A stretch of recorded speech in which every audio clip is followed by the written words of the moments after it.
this Ramadan. So, welcome back once again. My guests in the studio today are Elinor Sisulu, South African writer, in fact, renowned biographer of her parents-in-law, Walter and Albertina Sisulu, and human rights activist, particularly on the African continent. Elinor is Zimbabwean born, and she has fought for the rights of the Zimbabwean people, particularly under the dictatorial Mugabe regime.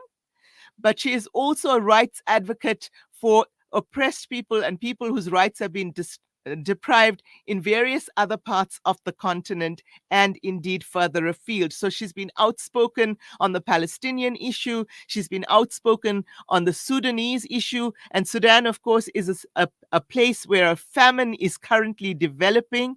And she's been outspoken also on the Congolese issue, where the DRC, possibly one of the most natural resource rich countries anywhere in the world, is also host to some of the world's poorest population. And so we're going to be talking to Elinor about all those things, but beginning, of course, with South Africa. My second guest in studio today is Isaiah Mombilo, chairperson of the Congolese Civil Society of South Africa. He is currently in South Africa, but very passionate about the rights of the Congolese people. Welcome to you both, Elinor and Isaiah. Lovely to have you with us. Yes, greetings to you and to all the Thank you listeners. very much. Thank you for being here with us. Elinor, I'm going to come to you first as a Zimbabwean South African. And can you just expound for us just a little bit on why South Africa's Human Rights Day is so important for our own history and memory of that history, but also for, as I said before, other struggles of oppressed peoples anywhere in the world? Yes, thank you very much, Aisha. And, before I even do that, I just want to express just the continuing ongoing horror about what is happening in Gaza. And, I think your report, your outline was, it's quite illuminating. I mean, we've got to the point where I don't listen to the news, especially with Western media on these issues. So, it's something that which is at the forefront of our minds. And talking about South African responses, I do appreciate very much the South African government stance on and taking the case to court, to the international court. I think it was very consistent with South African values of the past. It was consistent with the solidarity that South Africa received during the struggle. And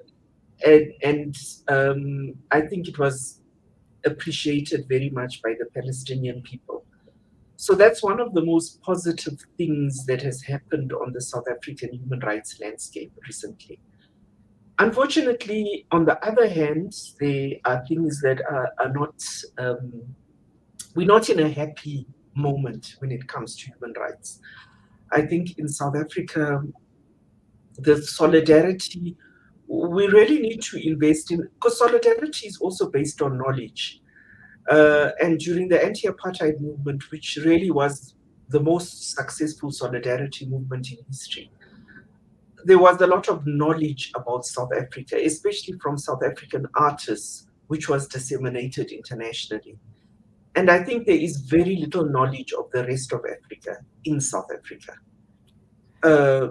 If you did a survey of South Africans, even people who have exposure, and ask them even what is the capital of Congo, what was Congo called before, what is the history, what is the economy of Sudan, there is very little knowledge. And this feeds into the kind of xenophobia that is pervasive, unfortunately, in South Africa, and which is one of the biggest threats to South African society and to the relationship of this country to the rest of the continent. So, it's Human Rights Day, and, we say Happy Human Rights Day because it's in the nature of the human condition to try and hope and be happy. But really, it's a sad time for human rights in this country, on the continent, in the world. It's really, really a testing time for human rights activists. It is indeed. And thank you for framing that so beautifully, Eleanor. So, we once said, we chanted things like, we will have an equal society when we are free. And 30 years down the line, unfortunately, we're still living in a very unequal society in this country, with many people's rights being curtailed, as it were, but also on the continent, as you said. And with that, as I want to bring you in, Mr. Mandela, for example, was a very strong advocate for the Congolese people's rights. He responded immediately when Laurent Kabila, the elder, the late Laurent Kabila, requested his help. And he, in fact, Mr. Mandela went so far as to censure both President Paul Kagame of Rwanda and President Robert Mugabe of Zimbabwe at the time for their involvement in the ongoing unrest that was a theme since those days in North and South Kivu, in the eastern part of the country. So with that, I would like to invite you, Isaiah, to frame for us exactly how the rights of the Congolese people right now are being curtailed, are being oppressed or suppressed. And I know there's a lot to talk about Congo, but if you could do that for us in a little snapshot, please. No, thank you very much, Aisha. I really appreciate, and thank you for the listener. Firstly, I just wanted to say the meaning or the definition of a human right should be under review, because I don't understand. We have a beautiful day called human rights, but we still struggling about the effectivity of the human rights fact from African country, from people. And then that is really worrying me about how did we come with human rights conception without implementation of that human right. So on the same logic, I'll touch in Congo. I think what I can say about Congo is that Congo is designed in injustice ways since long, long time ago, starting by the time of Leopold II, when there was a half population of Congolese people killed because of rubber. And Mm-hmm, then people are not aware of that. And it's a continuity when it comes to the creation of the atomic bomb, the first atomic bomb dropped in Japan, where the uranium which made that atomic bomb come from Congo. And then the same thing, it jeopardized the politics and the economy of Congo after that, which is linked with the killing of Lumumba as well. And also moving to the latest technology, we realized that the hunters uh, of special metal or special mineral which need for our technology today, it mm-hmm, become something where people don't care about the human life, even to care about the sovereignty of Congo, because they don't recognize Congo as a country. They recognize Congo as a looting zone where there's a reserve of mineral. Whoever they find there, it's not their interest. They can kill as much as they can, but they have to take the mineral. That's why you see the population of Congo are in trouble because of the same need of mineral. Even the internal politics of Congo is messed up because of that. It being forced. It means the both system, the politic and the population are in trouble. It means we are like the hostage of the international system. mm-hmm. So we should actually, every time we use our cell phones or want to buy an electric car, and it's ironic that people are being encouraged to go green, but in order to get that green technology Yeah. and the minerals that drive it, things like cobalt, coltan, etc., uranium, etc., um, we essentially to extract those minerals. Huge human rights abuses are being perpetrated on the Congolese people, also by, large firms such as the large Chinese companies that own some of the big mines, etc. But there's also the other side of that conflict in the northeast and in both the Kivu provinces, Isaiah, with the so-called M23 rebels and the allegations that they're armed by Rwanda, and then Amnesty International actually and the UN providing reports that yes, there are Rwandese army factions in the country itself. So it's not just that Congo is resource rich, but also that neighboring countries are getting involved in the conflict for two reasons. Firstly, because they feel they want to protect certain ethnicities, and the Congolese government is saying, if they're Congolese citizens, we'll protect all ethnicities. And the Rwanda's government, or M23 on their behalf, are saying, well, we're fighting to protect the ethnic Tutsi. And then, of course, there's the other side of that coin, which is also allegations that the neighboring countries are benefiting from the resources as well, particularly gold in this case.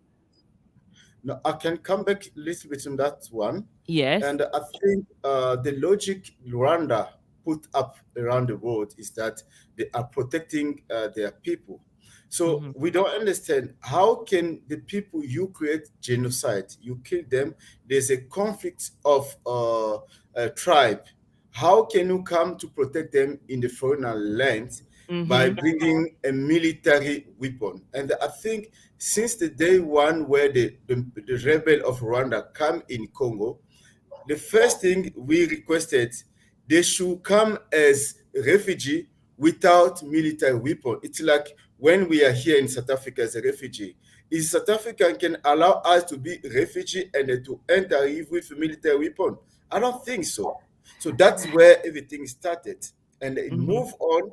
Rwanda is just covering about the tribe who are in Congo. But the reality, the truth is, have nothing to do with protection of a minority, because Congolese people are the most hospital people. They welcome everybody. We don't have an issue of people who are not like us. We don't have that issue.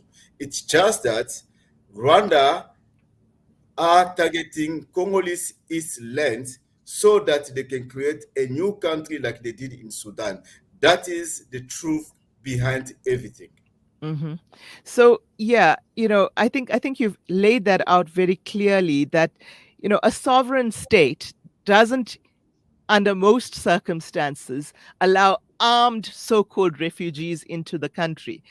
I think you've made that point very, very clear. But on the point of the resources, there's still some uncertainty as to whether those neighboring states are benefiting from the conflict, and whether or not that is the case. The danger now is, with the unrest near Goma, there is a real and very present danger of this escalating into a regional conflict beyond a national one, is there not? Yeah, I think touching on that, thank you very much for coming back in this. Rwanda is just a country which is escorting the mineral of Congo out of Africa. That is, it's like a breach of connection of the transnational companies. So what they're trying to do is to make, like, I'll give an example. The gold of Congo, it must be transformed in Rwanda. Where did you see that? From a sovereign country. Yes. And you see so many countries sign contract with Rwanda with the mineral Rwanda doesn't have, where those minerals are in Congo.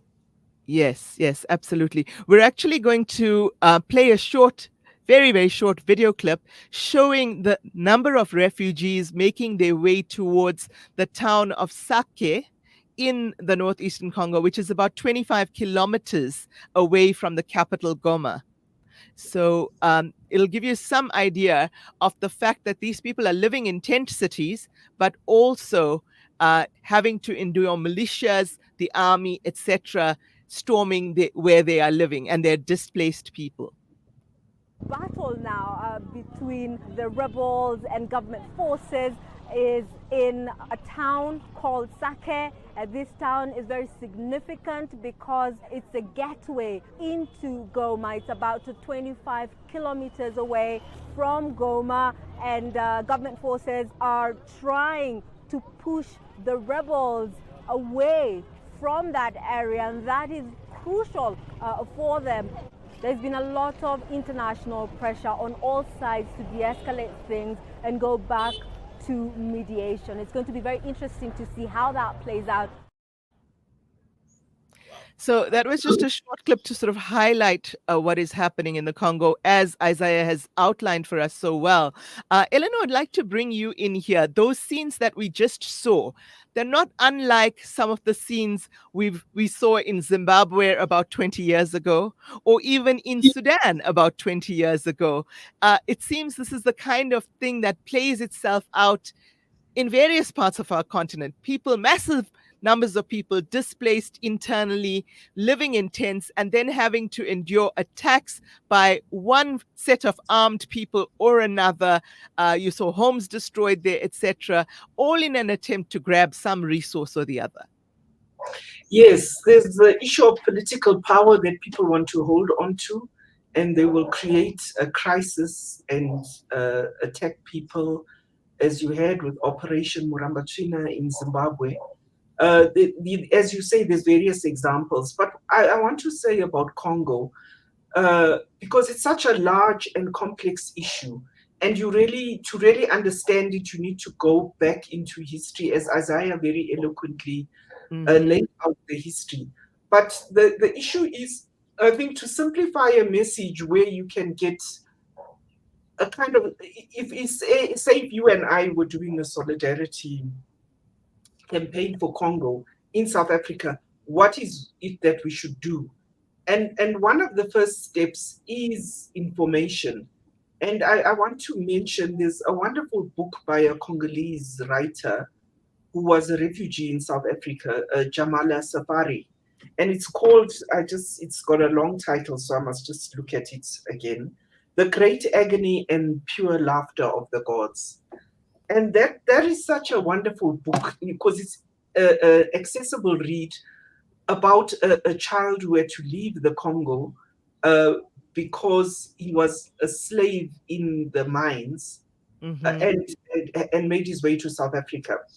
And that book had a powerful impact on me. And I think it's a book that all South Africans should read so that they understand. I think one of the greatest tragedies for current South African society is absolutely either deliberate or ignorance about what is going on in the rest of Africa, and not seeing that the tragedies in Congo, the catastrophe, has an impact on us. The theft of wealth from the Congolese people is actually a theft of all Africans, from all Africans. And the words that Isaiah put, and it's a real important quote.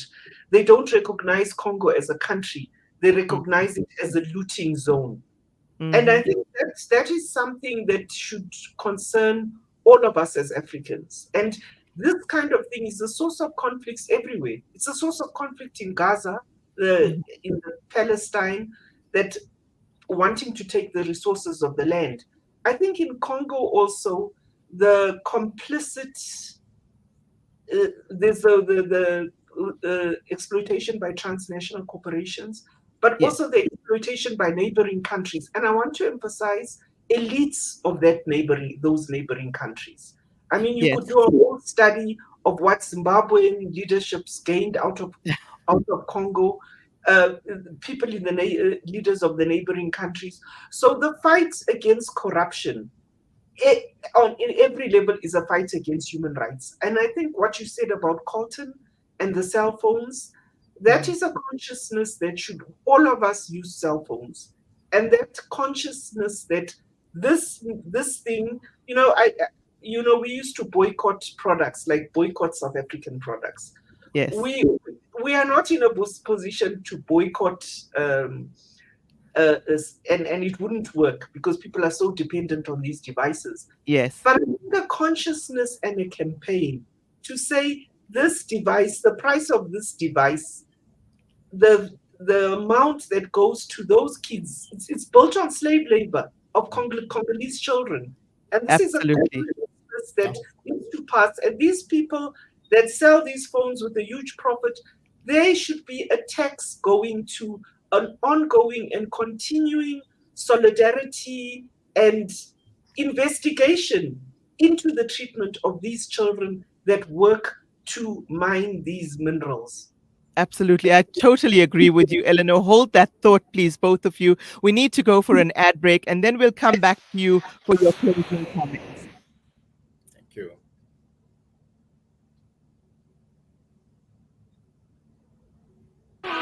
Your spiritual companion this Ramadan.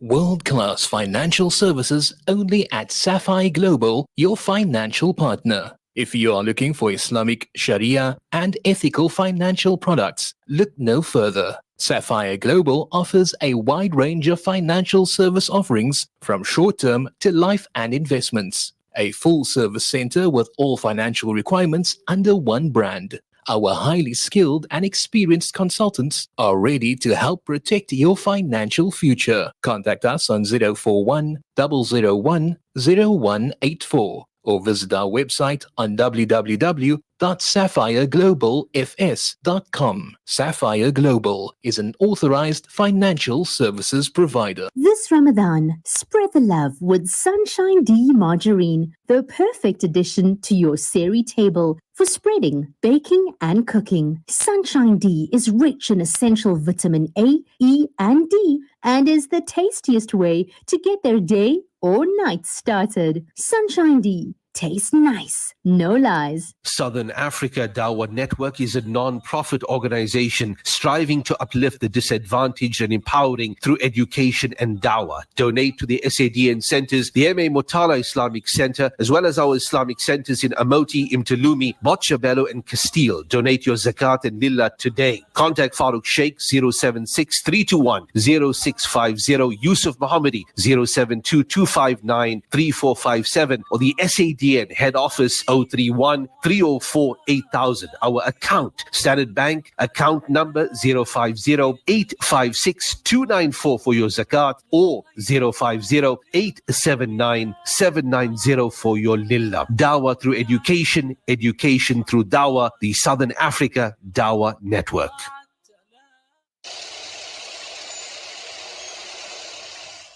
Are you looking for a cross-border road transport company that is committed in achieving high safety standards, who is fast and efficient, and also excel in customer service? Gardi Global specializes in cross-border transport from South Africa to Mozambique, Zimbabwe, Zambia, and Malawi. Gardi Global, situated at 10 Daniel Road, Benrose, Johannesburg.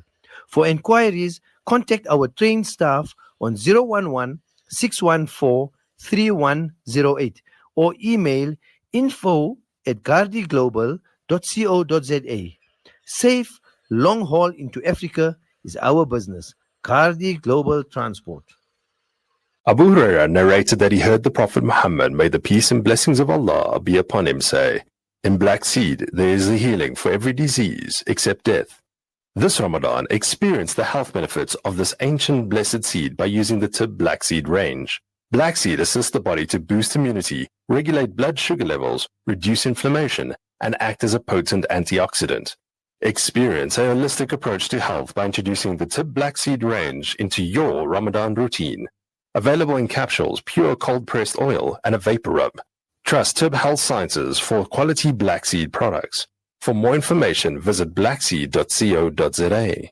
Available at leading pharmacies. The Prophet, peace be upon him, said, "The best of you are those who feed others." This Ramadan, join Penny Appeal South Africa in changing lives through Feed Our World. Provide food packs, hot meals, and sustainable food gardens. Make it count. Visit www.pennyappeal.org.za or call 031 1100 573. Alhamdulillah, Muslims in South Africa finally have access to a fully Sharia-compliant emergency medical takaful and wellness product.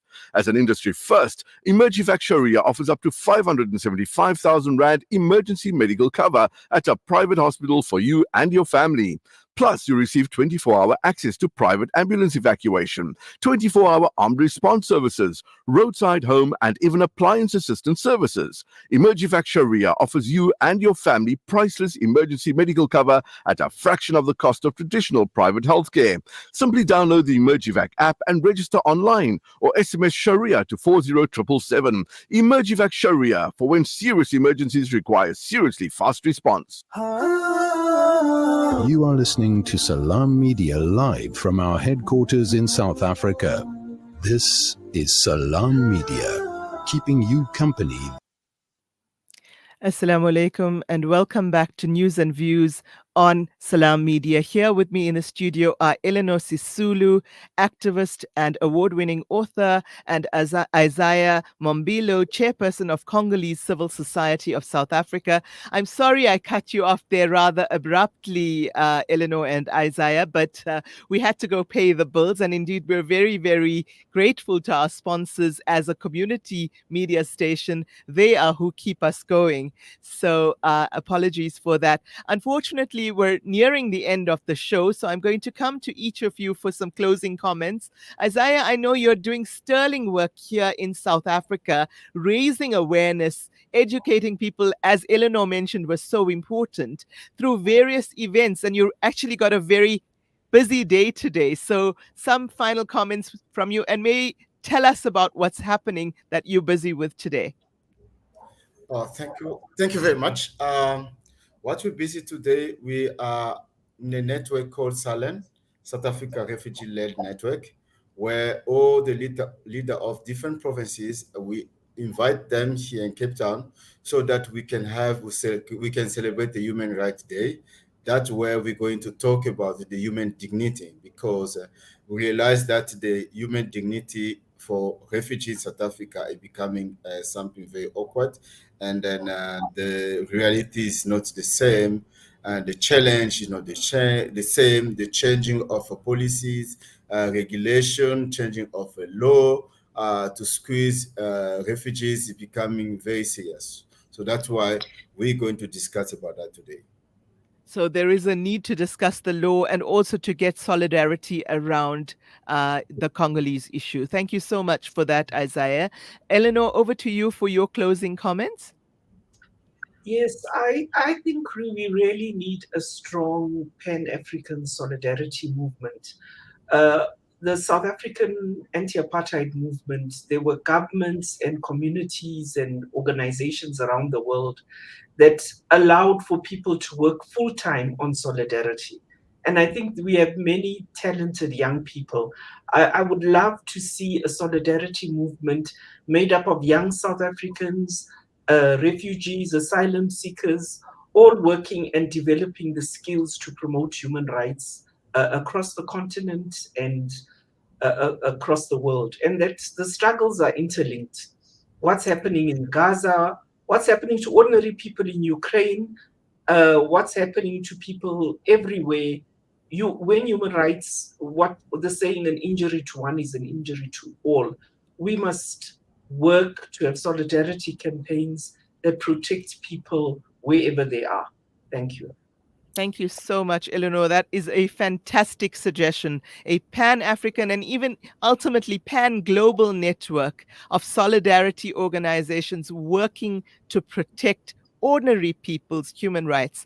A lovely, lovely way to end the segment on today, Human Rights Day in South Africa. So folks, when you're using your cell phones, when you going to plug in electric cars or your tablets or your PCs, even your TV screens, spare a thought for those whose lives might have been endangered, shortened, or even ended in getting the necessary components for those devices, and stand in solidarity with the people who need it most around the continent and around the globe, including, as Elinor said, those in Gaza, those in Congo, and those in Sudan.